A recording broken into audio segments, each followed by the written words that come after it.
Sir ਨਿੱਕੀ ਜਿਹੀ ਸਤਿ ਸ੍ਰੀ ਅਕਾਲ ਸਭ ਨੂੰ ਜੀ ਨੂੰ ਆਖਦੇ ਹਾਂ। ਸੋ ਤੇ ਪ੍ਰੋਗਰਾਮ ਅਪਡੇਟ ਕੈਲੀਫੋਰਨੀਆ 'ਚ ਮੈਂ ਰਾਜਕਨਵੀਰ ਸਿੰਘ ਜੁੜ ਚੁੱਕੇ ਨੇ ਹਰਜੋਤ ਸਿੰਘ ਖਾਲਸਾ ਜੀ। ਸਵਾਗਤ ਹੈ ਜੀ ਨੂੰ। ਸਤਿ ਸ੍ਰੀ ਅਕਾਲ ਜੀ।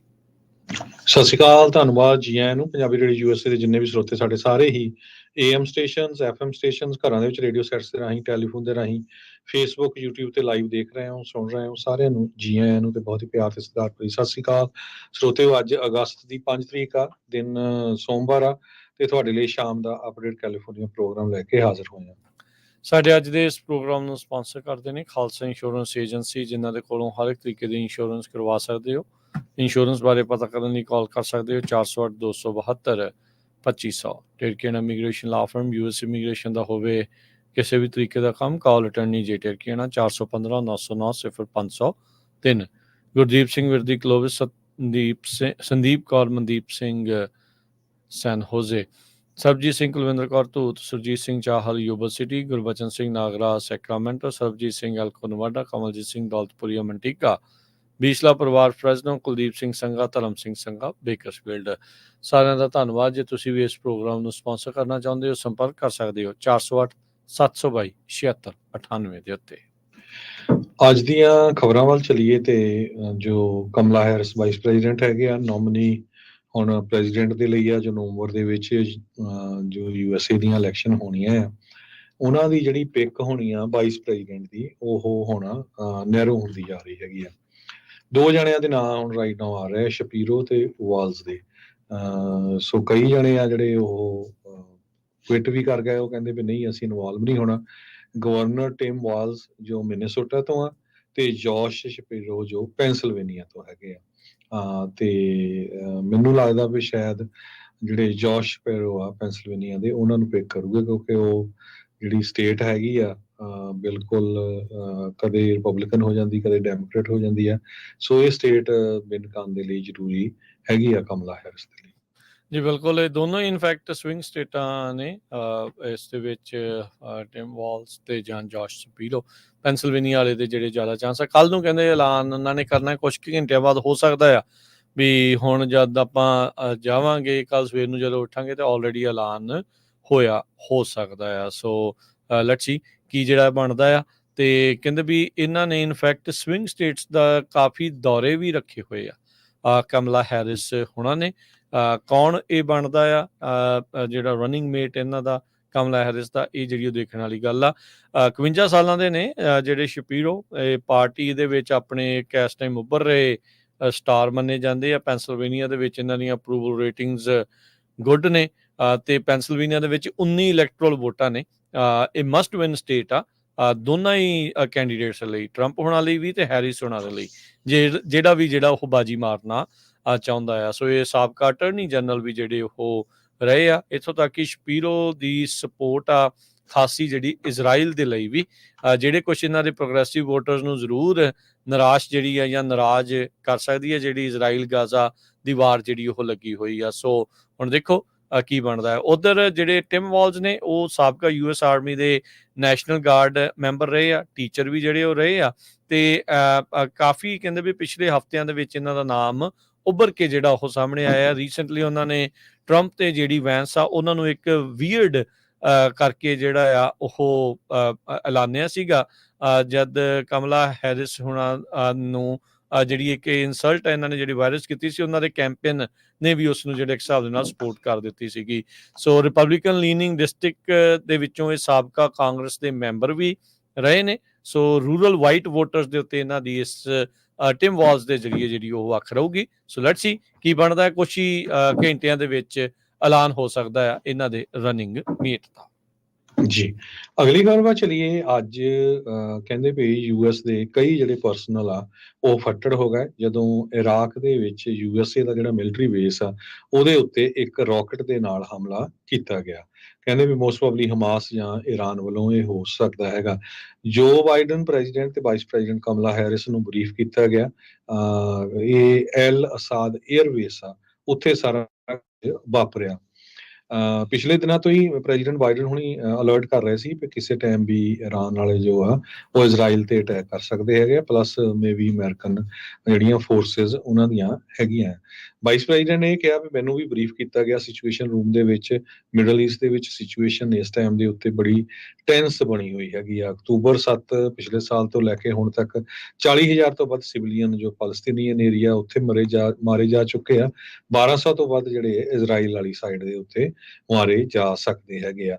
ਵਾਈਟ ਹਾਊਸ ਨੇ ਇਨਫੋਰਮ ਕੀਤਾ ਵੀ ਜਿਹੜੇ ਯੂਐਸ ਦੇ ਲੈਜਿਸਲੇਟਰਸ ਆ ਉਹਨਾਂ ਨੇ ਇਹ ਕਿਹਾ ਵੀ ਇਰਾਨ ਵੱਲੋਂ ਰਿਟੈਲੀਏਟਰੀ ਸਟ੍ਰਾਈਕ ਮੰਡੇ ਜਾਂ ਟਿਊਜ਼ਡੇ ਨੂੰ ਵਾਪਰ ਸਕਦੀ ਹੈਗੀ ਆ। ਸੋ ਇਨਫੋਰਮੇਸ਼ਨ ਤਾਂ ਇਹਨਾਂ ਦੇ ਕੋਲ ਵੀ ਹੈਗੇ ਆ, ਹੁਣ ਗਾਹਾਂ ਦੇਖਦੇ ਆ ਵੀ ਕੀ ਕਰਦੇ ਆ ਇਰਾਨ ਵਾਲੇ। ਲਾਸਟ ਮੰਥ ਡਿਪਟੀ ਪੈਂਟਾਗਨ ਦੇ ਪ੍ਰੈਸ ਸੈਕਟਰੀ ਸਬਰੀਨਾ ਸਿੰਘ ਉਹਨਾਂ ਨੇ ਕਿਹਾ ਸੀ ਵੀ ਡਰੋਨ ਅਟੈਕ ਹੋਇਆ ਸੀ ਅਲ ਅਸਾਦ ਦੇ ਉੱਤੇ, ਇਹ ਮੋਸਟਲੀ ਲੋਕ ਇਦਾਂ ਲੱਗਦਾ ਵੀ ਇਰਾਨੀਅਨ ਸਪੋਰਟਡ ਗਰੁੱਪ ਵੱਲੋਂ ਕੀਤਾ ਗਿਆ ਹੈ। ਜੀ, ਅਗਲੀ ਗੱਲ ਕਰੀਏ ਕੈਲੀਫੋਰਨੀਆ ਦੇ ਵਿੱਚ ਵਾਈਲਡ ਫਾਇਰਸ ਆ, ਉਹਨਾਂ ਨੇ ਇਸ ਟਾਈਮ ਧੜਥੱਲੀ ਮਚਾਈ ਹੋਈ ਆ। ਪਾਰਕ ਫਾਇਰ ਨੇ ਇਸ ਟਾਈਮ ਕਾਫੀ ਨੁਕਸਾਨ ਪਹੁੰਚਾਇਆ ਆ। ਇਹ ਜਿਹੜਾ ਉਹ ਦੱਸਿਆ ਜਾ ਰਿਹਾ ਵੀ ਇਹ ਹੁਣ ਕੈਲੀਫੋਰਨੀਆ ਦੀ ਚੌਥੀ ਸਭ ਤੋਂ ਵੱਡੀ ਵਾਈਲਡ ਫਾਇਰ ਆ, ਅੱਗ ਆ ਉਹ ਬਣ ਚੁੱਕੀ ਆ। 4,956 ਏਕੜ ਇਸ ਨੇ ਜਿਹੜੇ ਉਹ ਗਰਕ ਕਰ ਦਿੱਤੇ ਆ।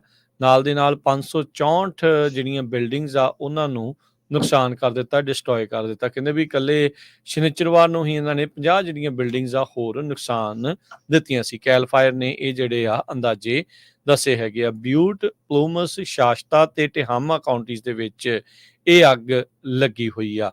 27% ਹੀ ਅਜੇ ਤੱਕ ਇਸ ਨੂੰ ਕਾਬੂ ਪਾਇਆ ਗਿਆ ਆ।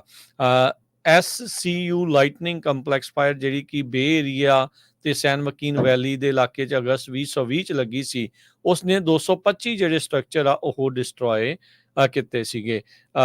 ਕੈਲ ਫਾਇਰ ਵਾਲੇ ਤਾਂ ਕਹਿ ਰਹੇ ਆ, ਕਹਿੰਦੇ ਵੀ ਜਿਹੜਾ ਕਰੂਵ ਆ ਇਸ ਅੱਗ ਨੂੰ ਬੁਝਾਉਣ ਦੇ ਵਿੱਚ ਕਈ ਥਾਵਾਂ ਦੇ ਉੱਤੇ ਇਸ ਨੂੰ ਕਾਮਯਾਬੀਆਂ ਜਿਹੜੀਆਂ ਉਹ ਮਿਲੀਆਂ ਆ, ਪਰ ਆਉਂਦੇ ਦਿਨਾਂ ਦੇ ਵਿੱਚ ਬਹੁਤ ਜ਼ਿਆਦਾ ਗਰਮ ਤਾਪਮਾਨ ਤੇ ਵੀਕਐਂਡ ਤੱਕ ਜਿਹੜਾ ਇਹ ਜੋ ਚੱਲਦਾ ਰਹਿਣਾ ਆ, ਉਸ ਦੇ ਨਾਲ ਐਕਟਿਵ ਜਿਹੜਾ ਫਾਇਰ ਬਿਹੇਵੀਅਰ ਆ ਉਸ ਦੇ ਚੇਂਜ ਹੋਣ ਦੀ ਸੰਭਾਵਨਾ ਬਣ ਜਾਂਦੀ ਆ। ਫਰਾਈਡੇ ਤੱਕ ਕੈਲੀਫੋਰਨੀਆ 'ਚ 94 ਜਿਹੜੀਆਂ ਵੱਡੀਆਂ ਅੱਗਾਂ ਉਹ ਲੱਗੀਆਂ ਹੋਈਆਂ ਸੀਗੀਆਂ। 94 ਕੱਲੇ ਕੈਲੀਫੋਰਨੀਆ ਨਹੀਂ, ਮਲਟੀਪਲ ਸਟੇਟਸ ਦੇ ਵਿੱਚ 94 ਅੱਗਾਂ ਜਿਹੜੀਆਂ ਉਹ ਲੱਗੀਆਂ ਸੀ, ਜਿਨ੍ਹਾਂ ਵਿੱਚੋਂ 28 ਅਜਿਹੀਆਂ ਅੱਗਾਂ ਆ ਜਿਨ੍ਹਾਂ ਦੇ ਵਿੱਚ ਇਵੈਕੂਏਸ਼ਨ ਆਰਡਰਸ ਜਾਰੀ ਕੀਤੇ ਗਏ ਆ। Oregon, Idaho, Washington, Utah, Montana, Arizona, New Mexico, Wyoming ਤੇ ਨਵਾਡਾ ਦੇ ਜੰਗਲਾਂ ਦੇ ਵਿੱਚ ਵੀ ਇਸ ਟਾਈਮ ਅੱਗਾਂ ਲੱਗੀਆਂ ਹੋਈਆਂ ਨੇ। ਤੇ ਟ੍ਰਿਪਲ ਡਿਜਿਟ ਹੀਟ ਜਿਹੜੀ ਆ ਕੰਟੀਨਿਊ ਚੱਲ ਰਹੀ ਆ ਸਦਰਨ ਕੈਲੀਫੋਰਨੀਆ ਦੇ ਵਿੱਚ। 100 ਤੋਂ ਵੱਧ 95 ਤੋਂ ਲੈ ਕੇ 110 ਡਿਗਰੀ ਤੱਕ ਜਿਹੜਾ ਟੈਂਪਰੇਚਰ ਗਿਆ, ਉਹਦੇ ਨਾਲ ਜਿਹੜੀਆਂ ਅੱਗਾਂ ਆ ਲੱਗਣ ਦੇ ਚਾਂਸ ਹੋਰ ਬਹੁਤ ਜ਼ਿਆਦਾ ਵੱਧ ਗਏ ਹੈਗੇ ਆ। ਉਧਰ ਸਦਰਨ ਕੈਲੀਫੋਰਨੀਆ ਦੇ ਵਿੱਚ ਸੈਨ ਬਰਨਾਰਡੀਨੋ ਜੋ ਕਾਉਂਟੀ ਹੈਗੀ ਆ, ਉੱਥੇ ਬੜੀ ਖਤਰਨਾਕ ਅੱਗ ਲੱਗੀ ਆ, ਜਿਹਦੇ ਨਾਲ ਕਈ ਬਿਲਡਿੰਗਸ ਆਲਰੇਡੀ ਸੜ ਕੇ ਸੁਆਹ ਹੋ ਗਈਆਂ। ਉਹਨਾਂ ਬਿਲਡਿੰਗਸ ਦੇ ਵਿੱਚ ਆਮ ਘਰ ਹੈਗੇ ਆ। ਸਕਾਈ ਫੌਕਸ ਨੇ ਦੱਸਿਆ ਵੀ ਐਜ ਹਿਲ ਫਾਇਰ ਜੋ ਅਗਸਤ 5 ਨੂੰ ਅੱਜ ਜਿਹੜਾ 3 ਵਜੇ ਦੇ ਕਰੀਬ ਸਟਾਰਟ ਹੋਈ ਸੀਗੀ, ਉਹਦੇ ਨਾਲ ਬਿਲਡਿੰਗਾਂ, ਕਾਰਾਂ ਤੇ ਹੋਰ ਟ੍ਰੇਲਰਸ, ਇਹ ਸਾਰਾ ਕੁਝ ਸੜ ਕੇ ਸੁਆਹ ਹੋ ਗਿਆ। ਸ਼ਾਮ 5 ਵਜੇ ਤਾਈਂ 100 ਏਕੜ ਤੋਂ ਵੱਧ ਜਿਹੜੀ ਆ ਸੜ ਕੇ ਸੁਆਹ ਹੋ ਗਿਆ ਸੀਗਾ। ਕੁਝ ਇਵੈਕੂਏਸ਼ਨਸ ਕੀਤੀਆਂ ਗਈਆਂ ਹੈਗੀਆਂ south of Ridgeline Drive, north and to the Edge Hill Road, west to Waverly Drive, east to Circle Road. So evacuation ਜੋ ਆ ਉਹ ਧੜਾ ਕੀਤੀ ਜਾ ਰਹੀ ਹੈ ਜੀ। ਅਗਲੀ ਗੱਲ ਕਰੀਏ, ਕੈਲੀਫੋਰਨੀਆ ਦੇ ਵਿੱਚ ਇੱਕ ਪਾਇਲਟ ਕਹਿੰਦੇ ਵੀ ਗੋਲਫ ਕੋਰਸ ਦੇ ਉੱਤੇ ਲੈਂਡ ਕਰਦਾ ਬਾਲ ਬਚਿਆ। ਕਹਿੰਦਾ ਵੀ ਗੋਲਫਰ ਬਿਲਕੁਲ ਲਾਗੇ ਸੀ। ਸੈਕਰਾਮੈਂਟੋ ਦੇ ਹੈਗਿਨ ਓਕ ਗੋਲਫ ਕੰਪਲੈਕਸ ਦੇ ਵਿੱਚ ਇਹ ਕੱਲ ਐਤਵਾਰ ਨੂੰ ਪਲੇਨ ਕ੍ਰੈਸ਼ ਜਿਹੜਾ ਉਹ ਵਾਪਰਿਆ ਹੈਗਾ ਆ। ਸੋ ਕਹਿੰਦੇ ਵੀ ਜਿਹੜਾ ਗੋਲਫਰ ਸੀਗਾ ਉਸ ਟਾਈਮ ਦੇ ਉੱਤੇ ਬਿਲਕੁਲ ਉਸ ਦੇ ਨਜ਼ਦੀਕ ਤੋਂ ਇਸ ਦਾ ਜਿਹੜਾ ਕ੍ਰੈਸ਼ ਹੋਇਆ ਜਹਾਜ਼ ਆ ਉਹ ਲਾਗੇ ਆਇਆ ਆ ਤੇ ਉਸ ਦਾ ਬਾਲ ਜਿਹੜਾ ਉਹ ਬਚਾਅ ਹੋ ਗਿਆ ਆ। ਸੋ ਛੋਟੇ ਜਹਾਜ਼ਾਂ ਦਾ ਜਿਹੜਾ ਕ੍ਰੈਸ਼ ਹੋਣਾ ਇਹ ਅਕਸਰ ਹੀ ਜਿਹੜਾ ਆਪਾਂ ਹੁਣ ਦੇਖਦੇ ਆ ਰਹੇ ਹਾਂ। ਛੋਟਾ ਸਮਾਲ ਪਲੇਨ ਹੀ ਸੀਗਾ, ਗੋਲਫ ਕੋਰਸ ਦੇ ਉੱਤੇ ਲੈਂਡ ਕਰਨ ਮੌਕੇ ਜਿਹੜਾ ਹੋਇਆ। ਪਾਇਲਟ ਦੇ ਕਹਿੰਦੇ ਵੀ ਛੋਟੀਆਂ-ਮੋਟੀਆਂ ਜਿਹੜੀਆਂ ਉਹ ਸੱਟਾਂ ਲੱਗੀਆਂ, ਗਰਾਊਂਡ ਦੇ ਉੱਤੇ ਇੰਜਰੀ ਦਾ ਜਿਹੜਾ ਉਹ ਬਚਾਅ ਹੋ ਗਿਆ। ਪਿਛਲੇ ਦਿਨਾਂ ਦੇ ਵਿੱਚ ਸੈਨੋਜ਼ੇ ਦੇ 2 ਜਿਹੜੇ ਆ ਕਮਿਊਨਿਟੀ ਪੁਲਿਸ ਆਫੀਸਰਸ ਉਹ ਟ੍ਰੈਫਿਕ ਨੂੰ ਰਾਊਟ ਜਿਹੜਾ ਉਹ ਕਰ ਰਹੇ ਸੀਗੇ, ਜਦੋਂ ਕਿਸੇ ਨੇ ਸ਼ਰੇਆਮ ਜਿਹੜੀ ਕਾਰ ਆ ਉਹਨਾਂ ਦੇ ਵਿੱਚ ਜਿਹੜੀ ਜਾ ਕੇ ਮਾਰ ਦਿੱਤੀ। ਸੋ ਉਹਨਾਂ ਦੀ ਕਾਰ ਨੇ ਅੱਗੇ ਹਿੱਟ ਕੀਤਾ ਤੇ 2 ਜਣੇ ਸੀ, ਇੱਕ ਦੀ ਜਿਹੜੀ ਆ ਮੌਤ ਹੋ ਗਈ ਆ। ਜੋ ਸੈਕੰਡ ਆਫੀਸਰ ਆ ਉਹ ਬੜੀ ਬੁਰੀ ਤਰ੍ਹਾਂ ਫੱਟੜ ਹੋ ਗਿਆ ਹੈਗਾ। ਸੈਨੋਜ਼ੇ ਪੁਲਿਸ ਡਿਪਾਰਟਮੈਂਟ ਵੱਲੋਂ ਜਿਹੜੇ ਫਲੈਗਸ ਆ ਉਹ ਹਾਫ ਚੜਾਏ ਗਏ ਆ ਤੇ ਪੁਲਿਸ ਵਾਲੇ ਕਹਿ ਰਹੇ ਆ ਕਿ ਚੀਫ ਦੇ ਪੁਲਿਸ ਪੌਲ ਜੋਸਫ ਆ ਵੀ ਸਾਡਾ ਜਿਹੜਾ ਬਹੁਤ ਹੀ ਜ਼ਿਆਦਾ ਦੁੱਖ ਸਾਨੂੰ ਹੋਇਆ ਵੀ ਸਾਡੀ ਹੀ ਟੀਮ ਦਾ ਮੈਂਬਰ 34 ਸਾਲਾਂ ਦਾ ਲੌਂਗ ਫੈਮ ਉਹਦੀ ਜਿਹੜੀ ਆ ਇੱਕ ਐਕਸੀਡੈਂਟ ਦੇ ਵਿੱਚ ਮੌਤ ਹੋ ਗਈ ਹੈਗੀ ਆ। ਜੀ, ਲੇਟੈਸਟ ਜਿਹੜੀ ਆ ਬ੍ਰੇਕਿੰਗ ਨਿਊਜ਼ ਆ ਰਹੀ ਆ, ਸੈਕਰਾਮੈਂਟੋ ਦੇ ਇੰਟਰਨੈਸ਼ਨਲ 에ਅਰਪੋਰਟ ਦੇ ਨਜ਼ਦੀਕ ਇਸ ਟਾਈਮ ਵੈਜੀਟੇਸ਼ਨ ਫਾਇਰ ਲੱਗੀ ਹੋਈ ਆ। ਵੈਸਟ ਅਲਬਰਟਾ ਤੇ ਪਾਵਰ ਲਾਈਨ ਰੋਡ ਆ, ਉੱਥੇ ਇਹ ਜਿਹੜੀ ਅੱਗ 4:30 ਵਜੇ ਸ਼ੁਰੂ ਹੋਈ ਸੀ। ਸੈਕਰਾਮੈਂਟੋ ਕਾਉਂਟੀ ਸ਼ੈਰਿਫ ਆਫਿਸ ਨੇ ਜਿਹੜਾ ਉਹ ਦੱਸਿਆ ਵੀ ਇਹ ਜਿਹੜੀਆਂ ਦੋਨੋਂ ਰੋਡਸ ਆ, ਅਲਬਰਟਾ ਤੇ ਪਾਵਰ ਲਾਈਨ ਰੋਡਸ ਆ, ਉਹਨਾਂ ਨੂੰ ਇਸ ਅੱਗ ਦੇ ਕਰਕੇ ਬੰਦ ਕੀਤਾ ਗਿਆ ਆ। ਸੈਕਰਾਮੈਂਟੋ ਫਾਇਰ ਡਿਪਾਰਟਮੈਂਟ ਦੱਸਦਾ ਵੀ ਜਿਹੜਾ ਫਾਰਮ ਹਾਊਸ ਆ ਇਸ ਦੇ ਰਾਹ ਦੇ ਵਿੱਚ ਆਉਂਦਾ, ਉਸ ਨੂੰ ਅੱਗ ਦਾ ਇਸ ਟਾਈਮ ਖਤਰਾ ਬਣਿਆ ਪਿਆ ਆ। ਫਾਇਰ ਕਰੂਜ਼ ਇਸ ਅੱਗ ਨੂੰ ਬੁਝਾਉਣ ਦੇ ਵਿੱਚ ਲੱਗੇ ਹੋਏ ਆ ਤੇ ਜੇ ਕੋਈ ਕਹਿੰਦੇ ਵੀ ਉਸ ਬਿਲਡਿੰਗ ਦੇ ਵਿੱਚ ਆ ਉਸ ਨੂੰ ਬਾਹਰ ਕੱਢਿਆ ਜਿਹੜਾ ਹੋ ਜਾ ਰਿਹਾ। ਇਸ ਅੱਗ ਦੇ ਨਾਲ ਕੀ ਫਲਾਈਟ ਦੇ ਉੱਤੇ ਕੋਈ ਅਸਰ ਪਊਗਾ, ਇਸ ਦੇ ਬਾਰੇ ਅਜੇ ਕੋਈ ਜਾਣਕਾਰੀ ਨਹੀਂ ਹੈਗੀ। ਅਗਲੀ ਖਬਰ ਵੱਲ ਚੱਲੀਏ। ਕੈਲੀਫੋਰਨੀਆ ਦੇ ਲਾ ਮੇਕਰਸ ਕੋਲ ਹੁਣ 30 ਦਿਨ ਰਹਿ ਗਏ ਆ 1300 ਬਿੱਲ ਡਿਸਾਈਡ ਕਰਨ ਲਈ।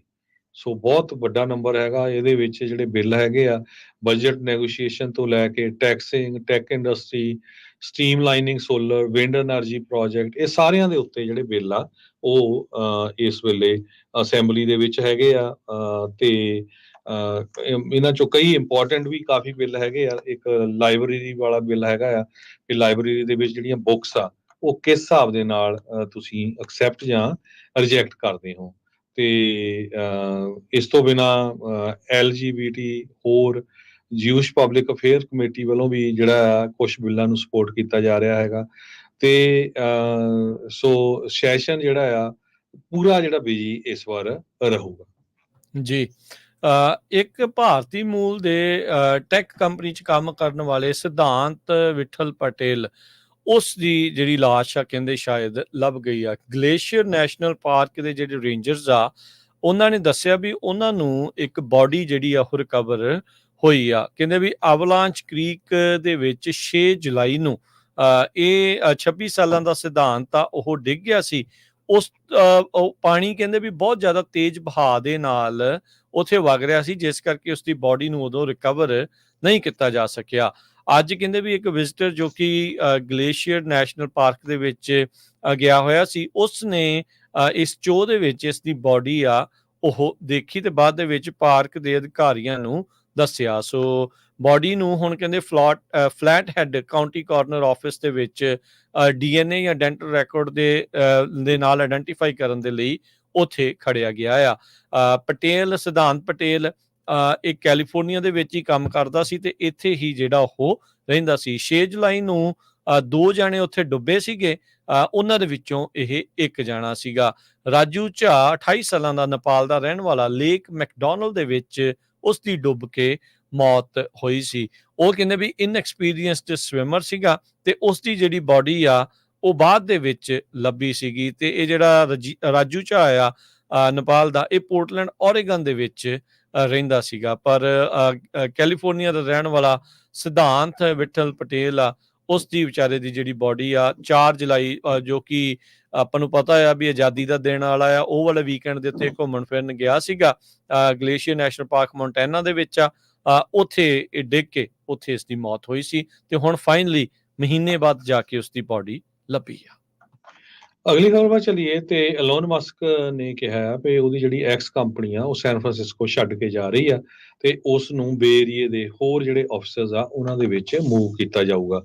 ਸੋਸ਼ਲ ਮੀਡੀਆ ਕੰਪਨੀ ਐਕਸ, ਜਿਹਨੂੰ ਪਹਿਲਾਂ ਟਵਿੱਟਰ ਕਿਹਾ ਜਾਂਦਾ ਸੀ, ਉਹਦੇ ਆਫਿਸ 1355 ਮਾਰਕੀਟ ਸਟਰੀਟ ਦੇ ਉੱਤੇ ਸੀ ਤੇ ਆਉਣ ਵਾਲੇ ਕੁਝ ਹਫ਼ਤਿਆਂ ਦੇ ਵਿੱਚ ਉਹਨਾਂ ਦੀ CEO ਲਿੰਡਾ ਜੈਕਰੀਨੋ ਵੱਲੋਂ ਦੱਸਿਆ ਗਿਆ ਹੈ ਵੀ ਇਹ ਆਫਿਸਿਸ ਮੂਵ ਹੋ ਜਾਣਗੇ।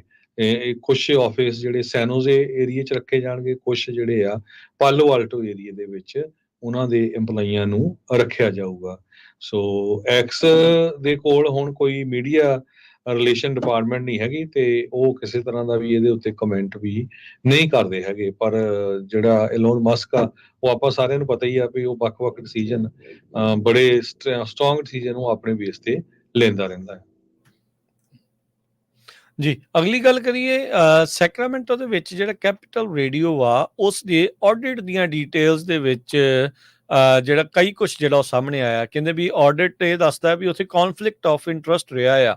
ਇਹ ਵੀ ਇਸ਼ਾਰਾ ਕੀਤਾ ਜਾ ਰਿਹਾ ਆ ਵੀ ਉੱਥੋਂ ਦੇ ਜਿਹੜੇ ਬੋਰਡ ਮੈਂਬਰ ਸੀ ਉਹਨਾਂ ਨੇ ਬੈਨੀਫਿਟ ਕੀਤਾ। ਜਿਹੜਾ ਕੈਪੀਟਲ ਰੇਡੀਓ ਆ ਇੱਕ ਹਿਸਾਬ ਦੇ ਨਾਲ ਪਬਲਿਕ ਐਂਟੀਟੀ ਆ, ਇਹ ਸਰਕਾਰੀ ਪੈਸੇ ਦੇ ਨਾਲ, ਲੋਕਾਂ ਦੇ ਪੈਸੇ ਨਾਲ ਜਿਹੜਾ ਚੱਲਦਾ ਆ ਤੇ ਉਸ ਦੇ ਫੰਡਸ ਤੋਂ ਉਹਨਾਂ ਨੇ ਫਾਇਦਾ ਜਿਹੜਾ ਹੋ ਚੱਕਿਆ ਸੀ। ਇੰਡੀਪੈਂਡੈਂਟ ਰਿਵਿਊ ਕਰਾਇਆ ਗਿਆ ਹੈਗਾ। ਕਹਿੰਦੇ ਵੀ ਉਹਨਾਂ ਦੀ ਫਾਈਨੈਂਸ਼ੀਅਲ ਸਿਚੁਏਸ਼ਨ ਕੋਈ ਬਾੜੀ ਜਿਹੜੀ ਉਹ ਚੰਗੀ ਨਹੀਂ ਆ। ਜਿਹੜਾ ਨੈਸ਼ਨਲ ਪਬਲਿਕ ਰੇਡੀਓ ਆ ਸੈਕਰਾਮੈਂਟੋ ਦਾ, ਇਹ ਉਸ ਦਾ ਅਫੀਲੀਏਟ ਦੱਸਿਆ ਜਾਂਦਾ ਹੈ ਤੇ ਸੈਕਰਾਮੈਂਟੋ ਸਟੇਟ ਯੂਨੀਵਰਸਿਟੀ ਆ ਉਸ ਨੂੰ ਇਹ ਜਿਹੜਾ ਆਕਸਿਲਰੀ ਆ। ਪਿਛਲੇ ਸਾਲ ਇਹ ਆਡਿਟ ਕੀਤਾ ਗਿਆ ਸੀ ਯੂਨੀਵਰਸਿਟੀ ਦਾ, ਜਦੋਂ ਹੋਇਆ ਸੀ ਉਦੋਂ ਇਹ ਪਤਾ ਲੱਗਾ ਵੀ ਇਸ ਦੇ ਵਿੱਚ ਵੀ ਜਿਹੜੀ ਫਾਈਨੈਂਸ਼ੀਅਲ ਕੋਈ ਮਿਸਮੈਨੇਜਮੈਂਟ ਹੋਈ ਹੈਗੀ ਆ। ਸੋ ਕਹਿੰਦੇ ਵੀ ਇੱਕ ਟਾਈਮ ਦੇ ਉੱਤੇ ਤਾਂ ਰੇਡੀਓ ਸਟੇਸ਼ਨ ਇਨਸੋਲਵੈਂਸੀ ਦੇ ਵੱਲ ਨੂੰ ਜਿਹੜਾ ਉਹ ਵੱਧ ਰਿਹਾ ਸੀ ਤੇ ਹੁਣ ਇਹ ਪਤਾ ਲੱਗ ਰਿਹਾ ਆ ਵੀ $4,60,831 ਦੀਆਂ ਅਨਸਪੋਰਟਡ ਪੇਮੈਂਟਸ ਜਿਹੜੇ ਇੱਕ CLA ਆ ਜਿਸ ਨੇ ਇਸ ਦੇ ਆਪਰੇਸ਼ਨਸ ਨੂੰ 1 ਜੁਲਾਈ 2020 ਤੋਂ 30 ਜੂਨ 2023 ਤੱਕ ਖੰਗਾਲਿਆ ਸੀ, ਉਹਦੇ ਵਿੱਚ ਪਤਾ ਲੱਗਾ ਵੀ ਡਾਇਰੈਕਟਲੀ ਉਸ ਪਰਸਨ ਨੂੰ ਜਿਹੜੀਆਂ ਉਹ ਰੈਫਰ ਕੀਤੀਆਂ ਗਈਆਂ ਜਿਸ ਨੂੰ ਉਹਨਾਂ ਨੇ ਆਡਿਟ ਦੇ ਵਿੱਚ ਸਬਜੈਕਟ 1 ਦਾ ਨਾਮ ਜਿਹੜਾ ਉਹ ਦਿੱਤਾ ਆ। ਇਸ ਤੋਂ ਇਲਾਵਾ 3,07,493 ਜਿਹੜੇ ਹੋਰ ਡਾਲਰ ਆ ਉਹ ਕੈਪ ਰੇਡੀਓ ਨੇ ਜਿਹੜਾ ਆ ਅਮਰੀਕਨ ਐਕਸਪ੍ਰੈਸ ਨੂੰ ਘੱਲੀਆਂ ਸੀ, ਪਰਚੇਜ਼ਸ ਜਿਹੜੀਆਂ ਸਬਜੈਕਟ 1 ਨੇ ਕੀਤੀਆਂ ਸੀ। ਤੇ ਹੁਣ ਇਹ ਇਸ਼ਾਰਾ ਮਿਲ ਰਿਹਾ ਵੀ ਇਹ ਜਿਹੜਾ ਸਬਜੈਕਟ 1 ਆ ਉਹ ਬੋਰਡ ਮੈਂਬਰ ਆ ਤੇ ਉਹਨੇ ਆਪਣੇ ਪਰਸਨਲ ਨਿੱਜ ਸਵਾਰਥ ਦੇ ਲਈ ਜਾਂ ਨਿੱਜੀ ਚੀਜ਼ਾਂ ਦੇ ਲਈ ਇਹ ਜਿਹੜੀ ਮਨੀ ਆ ਉਹ ਸਪੈਂਡ ਕੀਤੀ ਹੋ ਸਕਦੀ ਆ। ਸੋ ਇਸ ਟਾਈਮ $7,68,768 ਤੋਂ ਵੱਧ ਦਾ ਜਿਹੜੀ ਰਾਸ਼ੀ ਆ ਉਹ ਲੱਗਦਾ ਵੀ ਟੈਕਸ ਪੇਅਰ ਦੀ ਕੋਈ ਸ਼ੱਕ ਗਿਆ ਹੈਗਾ ਆ। ਜੀ, ਕਿ US ਦੀ ਜਿਹੜੀ ਇਕਨੋਮੀ ਹੈ ਸੱਚਮੁੱਚ ਹੀ ਰਿਸੈਸ਼ਨ ਵੱਲ ਜਾ ਰਹੀ ਹੈਗੀ ਆ। ਪਿਛਲੇ 2 ਦਿਨਾਂ 'ਚ ਜੋ ਕੁਝ ਵਾਪਰਿਆ ਸਟਾਕ ਮਾਰਕੀਟ ਦੇ ਉੱਤੇ, ਉਹਨੂੰ ਦੇਖ ਕੇ ਤਾਂ ਇਹ ਝਟਕਾ ਇਦਾਂ ਦਾ ਹੀ ਲੱਗਦਾ ਹੈਗਾ। ਜਿਹੜੀ ਟ੍ਰੇਡਿੰਗ ਆ USA ਤੋਂ ਬਿਨਾਂ ਯੂਰਪ ਦੇ ਵਿੱਚ ਤੇ ਹੋਰ ਮੁਲਕਾਂ ਦੇ ਵਿੱਚ ਵੀ ਜਿਹੜੀ ਆ ਉਹ ਕਾਫੀ ਡਾਊਨ ਗਈ ਹੈਗੀ ਆ। ਅੱਜ ਵੀ ਸਟਾਕ ਮਾਰਕੀਟ ਬਹੁਤ ਥੱਲੇ ਗਈ ਆ। 2 ਦਿਨ ਲਗਾਤਾਰ ਬਰੂਟਲ ਰਹੇ ਆ ਸਟਾਕ ਮਾਰਕੀਟ 'ਚ। US ਦਾ ਜਿਹੜਾ ਜੌਬ ਡਾਟਾ ਆ ਜੁਲਾਈ ਮਹੀਨੇ 'ਚ ਉਹ ਜਿਹੜਾ ਕਾਫੀ ਲੋ ਆਇਆ ਸੀ। ਉਹਨੂੰ ਦੇਖਦੇ ਹੋਏ ਕਹਿੰਦੇ ਵੀ ਫੈਡਰਲ ਰਿਜ਼ਰਵ ਬੋਰਡ ਇਹ ਸੋਚ ਰਿਹਾ ਸੀ ਵੀ ਆਪਾਂ ਇੰਟਰਸਟ ਰੇਟ ਜਿਹੜਾ ਘਟਾ ਦਈਏ। ਬੈਡ ਨਿਊਜ਼ ਇਹ ਆ ਵੀ US ਦੀ EMPLOYERS ਨੇ ਸਿਰਫ 1,14,000 ਜੌਬ ਕ੍ਰੀਏਟ ਕੀਤੀਆਂ ਜੁਲਾਈ ਮਹੀਨੇ ਦੇ ਵਿੱਚ, ਜਦ ਕਿ ਉਹ ਐਕਸਪੈਕਟ ਕਰਦੇ ਸੀ 1,75,000 ਨਵੀਆਂ ਜੌਬਸ ਜੋ ਆ ਕ੍ਰੀਏਟ ਕੀਤੀਆਂ ਜਾਣਗੀਆਂ। ਜੀ, ਉਹ ਤਾਂ ਦੇਖੋ ਫੈਡ ਕਦ ਕਹਿ ਰਿਹਾ ਵੀ ਅਸੀਂ ਮਾਰਕੀਟ ਨੂੰ ਕੂਲ ਡਾਊਨ ਜਿਹੜਾ ਉਹ ਕਰਨਾ ਹੈ, ਲੇਬਰ ਮਾਰਕੀਟ ਨੂੰ ਜੇ ਹੁਣ ਹੋ ਰਿਹਾ ਹੁਣ ਨਾਲ ਦੇ ਨਾਲ ਦਬਾਅ ਜਿਹੜਾ ਫੈਡ ਦੇ ਉੱਤੇ ਇੰਟਰਸਟ ਕੱਟਸ ਨੂੰ ਜਿਹੜਾ ਉਹ ਹੋ ਰਿਹਾ। ਮਾਰਕੀਟ ਵਾਚ ਵਾਲੇ ਓਪੀਨੀਅਨ ਆਰਟੀਕਲ ਲਿਖ ਰਹੇ ਆ ਵੀ ਫੈਡ ਇਹ ਹੁਣ ਵਕਤ ਨਹੀਂ ਆ ਮਾਰਕੀਟ ਦੇ ਵਿੱਚ ਕੌਨਫੀਡੈਂਸ ਵਧਾਉਣ ਦੇ ਲਈ ਤੁਸੀਂ ਇੰਟਰਸਟ ਰੇਟ ਘੱਟ ਕਰ ਦਿਓ। ਕਹਿੰਦੇ ਵੀ ਇਹਦੇ ਨਾਲ ਇਨਫੈਕਟ ਨੁਕਸਾਨ ਜਿਹੜਾ ਉਹ ਹੋ ਸਕਦਾ ਆ। ਉਧਰ ਮੌਰਗੇਜ ਰੇਟਸ ਹਰਜੋਤ ਸਿੰਘ ਜੀ ਪਿਛਲੇ ਸਾਲ ਭਰ ਦੇ ਵਿੱਚ ਇਸ ਟਾਈਮ ਲੋਵੈਸਟ ਲੈਵਲ ਦੇ ਉੱਤੇ ਪਹੁੰਚੇ ਆ। ਇਹ 30 ਈਅਰ ਜਿਹੜੇ ਰੇਟਸ ਆ ਉਹ ਲਗਾਤਾਰ ਕਹਿੰਦੇ ਵੀ ਹੁਣ ਡਿਕਲਾਈਨ ਹੋਣੇ ਸ਼ੁਰੂ ਜਿਹੜੇ ਉਹ ਹੋਏ ਨੇ।